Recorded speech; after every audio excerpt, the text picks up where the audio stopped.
We want the third wave to be the last wave. Tonight, rolling up the sleeves to get a handle on the pandemic once and for all. This is really just about asking the Manitoba government and Hydro to do the right thing, because they haven't been doing the right thing for a very long time. Another gesture to stop Manitoba from claiming eternal domain over a northern river system. It's been really essential and a big part of who I am. It was always a really positive outlet for me and kind of built my character as a person. And living by her own rules gets this athlete turned coach a gig on the Olympic Channel.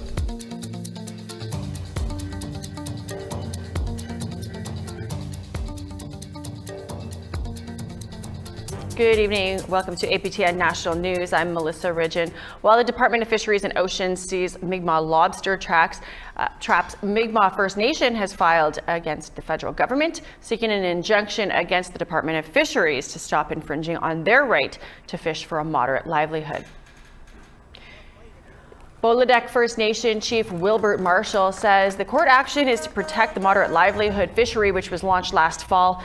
The court documents seek a declaration that the Fisheries Act regulations infringe on the Mi'kmaq's treaty right to fish, and the Fisheries Department should stop enforcing it. Last month, the DFO seized 37 lobster traps hours after they were dropped. And according to Mi'kmaq fishermen, 28 traps disappeared off the east coast of Cape Breton. We're not going to stop. We're going to be in the water. But we're not backing down. We're going to keep fishing. We're going to be right behind our community. And, they're totally infringing on our rights. It's just too bad. It's been 8 months since Echaquan mother Joyce Echaquan died after recording racial taunts from her caregivers at a hospital in Joliette, Quebec. Kicking off tomorrow are the first hearings of the public coroner's inquiry into her death. Echaquan live-streamed video ignited an international outcry over systemic racism in healthcare. This week's public inquiry is being held in addition to a closed coroner's investigation. Echaquan's family, provincial police officers, community members, and healthcare workers will testify over the next 3 weeks. Quebec's chief coroner told APTN's French news show Nouvelle Nationale that the goal is to make recommendations to prevent a repeat situation. J'en profite pour offrir toutes mes sympathies à la famille de Madame Echaquan, aux proches et à toute la communauté. On espère trouver des réponses et apaiser un peu la famille et la communauté et certainement éviter des décès similaires dans le futur. Indigenous Services gave an update today on COVID-19 vaccinations and also announced another Manitoba community is dealing with an outbreak. Meanwhile, in Ontario, health officials are calling for an extension to the provincial lockdown. Jamie Pashigumskum has the details. Indigenous Services Minister Mark Miller began by announcing another outbreak for a community continuously hard hit by the pandemic. Over the last week, I've had the chance to speak to many leaders who are fighting COVID on the front lines, including Chief David Munias of Cross Lake. Despite outstanding work in the remote community and deploying vaccines under difficult conditions and fighting many waves of COVID, they're currently fighting an outbreak among the very young. So it's with great joy, obviously, that we welcome the news that Pfizer will be available to children that are 12 and over. Indigenous Services says vaccinations are going well across the country. As of May 11, 416,000 people have been vaccinated with their first dose in 690 communities, and 134,000 received second doses. This represents about 68%, a little over 68% of Indigenous adults living on reserve or in the territories. Despite an increase in vaccinations, the province of Ontario is not doing so well. The Ontario Medical Association is calling for an extension to the provincial lockdown currently set to last until May 20th. We want the third wave to be the last wave. Extending the stay-at-home order significantly increases the likelihood that Ontarians can enjoy more freedom this summer and have a more normal fall. The doctors say cases are going down and the vaccines are helping. In an unprecedented time period, using novel technologies in many instances, we've developed extremely effective vaccines. So in these two graphs for the mRNA vaccines, the diagonal lines are what happens when you're not vaccinated, and the lines at the bottom are what happens when you are vaccinated. We don't see graphs like this in medicine very often. 95% effectiveness is amazing. Although they're calling for a continued lockdown, doctors say outdoor activities in Ontario like golf, should reopen with restrictions. As for the upcoming May 24th weekend, they suggest people can get together outside, but social distance. And if they can't, then they should wear masks. Jamie Pashagumskam, APTN National News, Ottawa. Thanks, Jamie. Nunavut continues to see new cases of COVID-19. There's now 69 active cases in the territory, all of which are in Iqaluit. Government officials said that they have now detected COVID-19 spread between people whose only contact with each other was outdoors. So far, no individuals in Iqaluit have been fined for breaking public health orders. Today, the Premier urged residents to follow the restrictions. Nakalung I'm not sure how else we can say this, but please stop gathering. The parties, the social interactions with people outside your household, and the time outside with others without wearing your mask are just not worth it. The longer people keep doing this, the longer we will have to live with tight public health restrictions. The Yukon has joined Nunavut and the Northwest Territories in securing the Pfizer vaccine for youth aged 12 to 17. Today, the Yukon government announced it has enough Pfizer vaccine for all of the territory's youth in the coming weeks. Youth vaccination clinics will be held in most communities, and medical travel will be offered to those living in places where there isn't a clinic. The Yukon's Minister of Social Services says they expect this age group to be fully vaccinated by mid-July. I'm encouraging all youth and parents to take advantage of this incredible opportunity and to make the choice to vaccinate now. Taking your shot will protect you, your family, your community, and your future. National Memorial Day for murdered and missing women and girls was held in cities across Canada last week. But in Vancouver, APTN's Tina House has this story about what happened afterwards and what some people are saying the police and city workers did.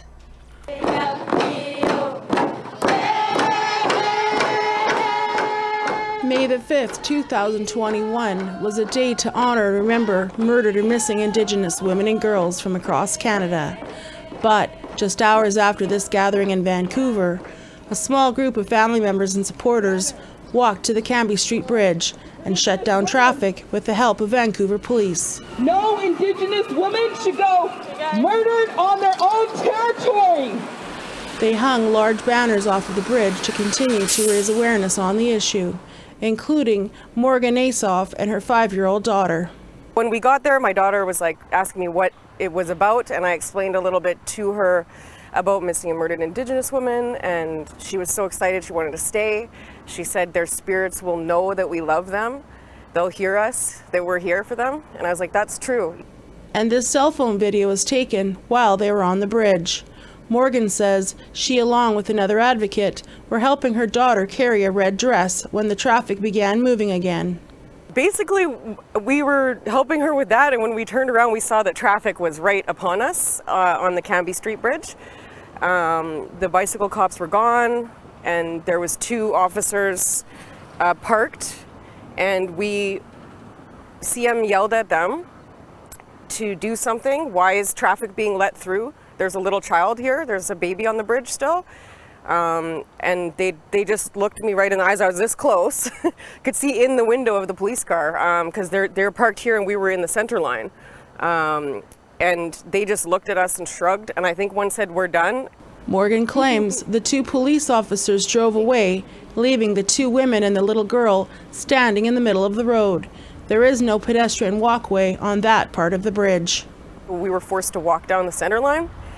My daughter's only 5, she's really little, so we just had to put her behind us and pray that nobody hits us.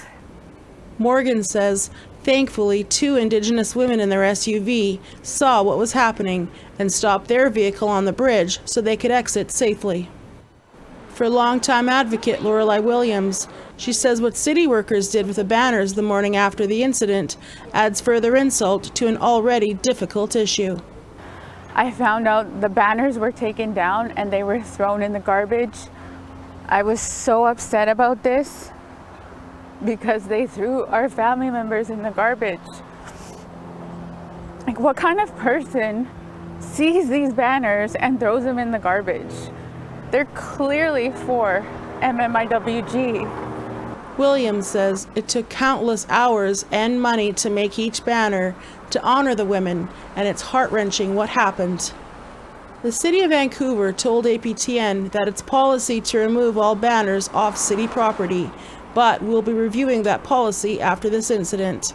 The Vancouver Police did not respond to our request for an interview. For Morgan, she says despite the City of Vancouver lighting up City Hall and the Burrard Street Bridge in red to honor the issue the evening of May 5th, they still have a long ways to go for true reconciliation. I'm sorry, but a show of lights or whatever else they want to do is meaningless when you're leaving little children and Aboriginal women in a dangerous situation. You left them in a more dangerous situation than before. So as long as they keep doing that and ignoring us when we're screaming at them to help us, then it doesn't matter. Tina House, APTN National News, Vancouver. We want to hear what you think about what happened at that march in Vancouver. Here's how you can share. You can send your emails to news@aptn.ca. You can leave a comment on aptnnews.ca. You can also find us on Facebook, Twitter, Instagram, YouTube, and now TikTok. Follow APTN News to join the conversation and see our latest stories. Well, we need to take a break, but still ahead, a record-setting land claim settlement for a First Nation in Saskatchewan.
Welcome back. The Manitoba Liberal Party is calling for the Manitoba PC government to hold off on granting a final license to Manitoba Hydro for its decades-old Churchill River diversion.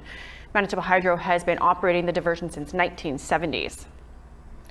Decades of interim one-year licenses have been approved by the province, and a decision is nearing for a permanent license being granted to Manitoba Hydro. Also to be decided is giving a permanent license to the Augmented Flow program, which changes water levels and flows on South Indian Lake to power generating stations. Liberal leader Dougald Lamont is joining the communities impacted by the diversion in asking the government to do the right thing.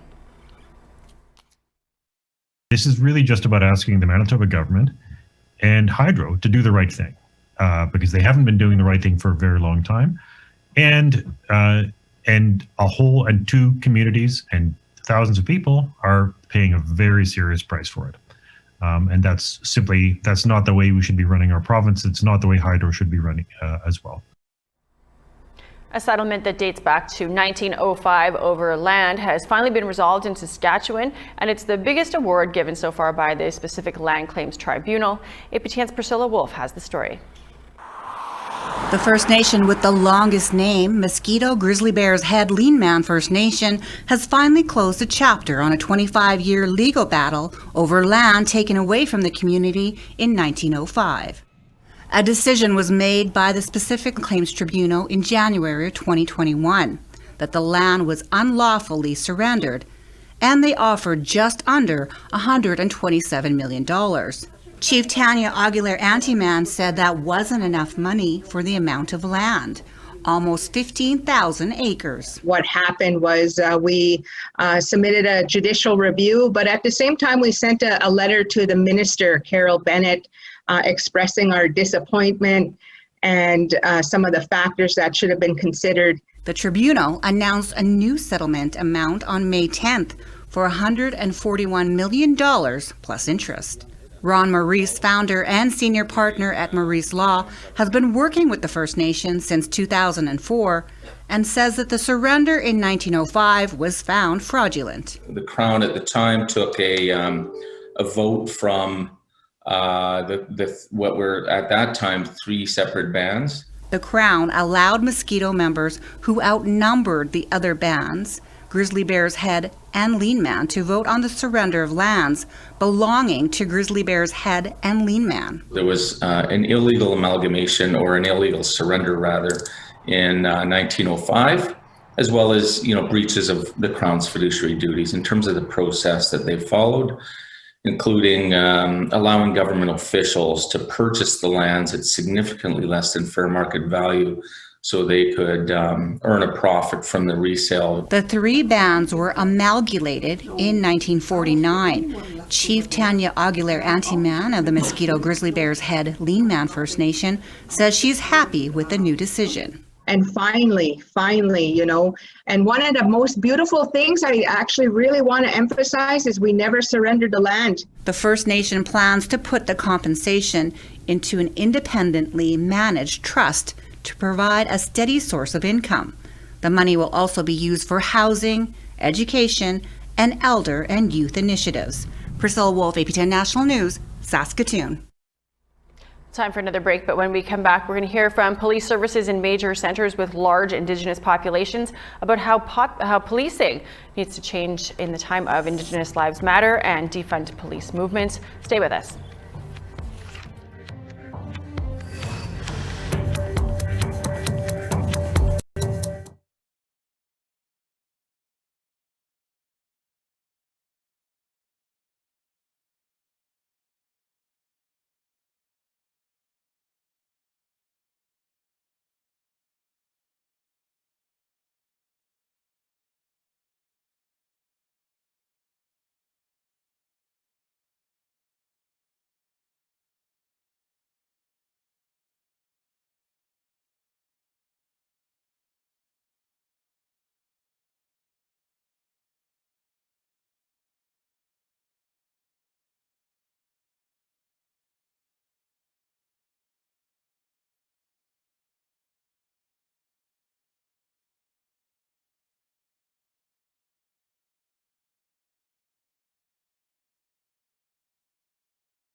Welcome back. It's time now for our photo of the day.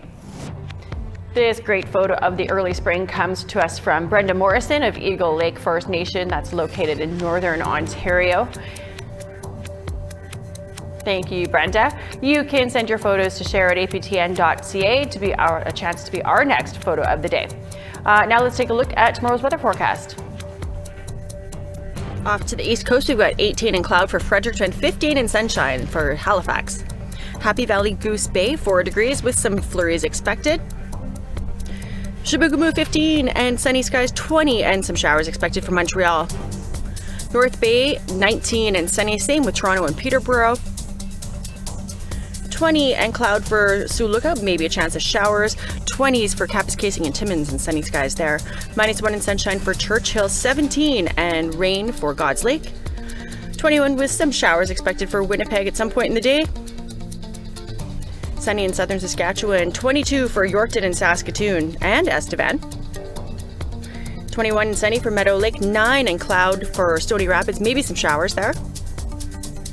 Sunshine and 19 degrees for Grand Prairie, 21 with some showers expected for Fort McMurray. Some cloud down in southern Alberta, 20 for Edmonton and Medicine Hat, 18 in Lethbridge. Kamloops, rain and 23 degrees, 20 and sunny in Penticton. Prince Rupert, mix of sun and cloud and 10. Fort Nelson, 15 with a chance of showers. Whitehorse, mix of sun and cloud and 10 degrees. 14s for Mayo and Dawson City with a chance of showers there.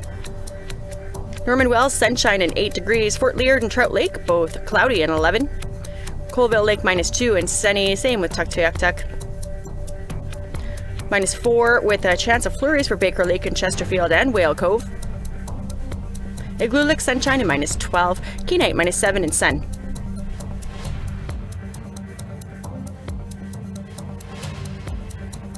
History's been made in the NHL. The Tampa Bay Lightning opened their game on Monday with 3 black forwards taking to the ice in the same line for the first time ever in the league. Matthew Joseph, Jamel Smith, and Daniel Walcott all took to the ice. Walcott was also making his NHL debut. Tampa Bay's coach says that the players have worked hard throughout their careers, and he added that he hopes this historic moment becomes the norm in the league in the very near future. Still on sports, a new series from the Olympic Channel features stories from 5 women around the world who use sport to impact positive change. One Manitoba Métis woman is at the forefront of this new feature series, and as Daryl Stranger tells us, she lives by her rules. Tracy Liost is a Métis woman from St. Laurent, Manitoba, and is one of 5 women from around the world featured in a new series from the Olympic Channel called By Her Rules. The show aims to highlight women making a positive impact on people's lives through sport, including themselves. Sport has always been a big part of Liost's life, and as she moves on from playing, she now coaches the next generation and is passing on the same values she learned. It's always been really essential and a big part of who I am. It was always a really positive outlet for me and kind of built my character as a person. And I'm really kind of humbled that I now have the opportunity to kind of bring all those tools and things that I've learned that have really built my character and then kind of turn it around and get to share those with young people. In 2015, while only 16 years old, Liost completed a 4-day, 115-kilometer run to raise awareness for missing and murdered Indigenous women and girls, and raised over $6,000 for the Families First Foundation. Now, she's launched a not-for-profit organization called Wanishka, which means Get Up and Rise in Michif. The goal is supporting other Indigenous youth who are looking to reclaim their heritage, share stories, and empower one another to make positive change. I love to be really active in my community, and that has kind of taken on a role of advocacy while being present in the community and being a person that other young people can look up to, while also redefining kind of what it is that society can expect of Indigenous young people and kind of redefining those stereotypes they'd always set for us. Nicholas Deloy is the executive producer of the series. Each of those characters in their ground, they're like touching the limit of what other people are thinking that they are supposed to be able to do. And by that, they are pushing the boundaries of what's possible for other people, not only women, in their world, in their country, in their community. So that was really the will to give back and shine a light on those women. The 11-minute episode can be seen on the Olympics website. Daryl Stranger, APTN National News, Winnipeg. In the wake of the killing of George Floyd in the United States and the surge of calls for change in policing from Indigenous Lives Matter and defund police movements, we sat down with police services in cities with large Indigenous populations over the past week to discuss change that's needed. Here's some clips from those conversations. Yeah, I think right now what people are asking for is sort of this co-production of community safety, so that it doesn't necessarily, we recognize that police on their own certainly are ineffective in making the community safe. And so we rely on community partnerships, and where we can expand on that, I think it's really becoming quite visibly appropriate. I mentioned police and crisis teams, but we also have partnerships that are completely outside of policing that are critical to us.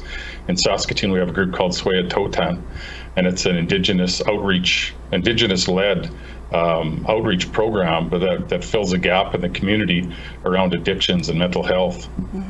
Rather than just sending police to some of these calls, we've got partnerships like that now, and I think we really see their value.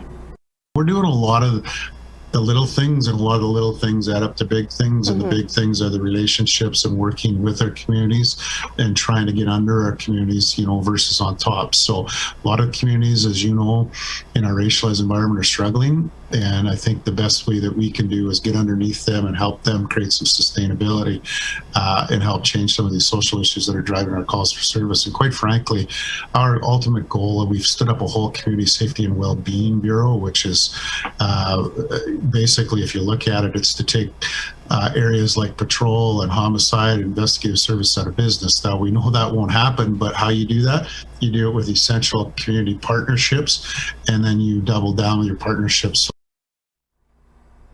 Those interviews, along with Winnipeg Police Chief Danny Smythe, can be found on our APTN News Facebook page, and it aired today on In Focus, which you can download as a podcast and take a listen at aptnnews.ca/podcast. Well, there's lots of interesting discussion there. I would encourage you to go do that. But we are all out of time for your news tonight. I'm Melissa Ridgen. Thanks for watching. Dennis Ward will be back here tomorrow. Have a great night.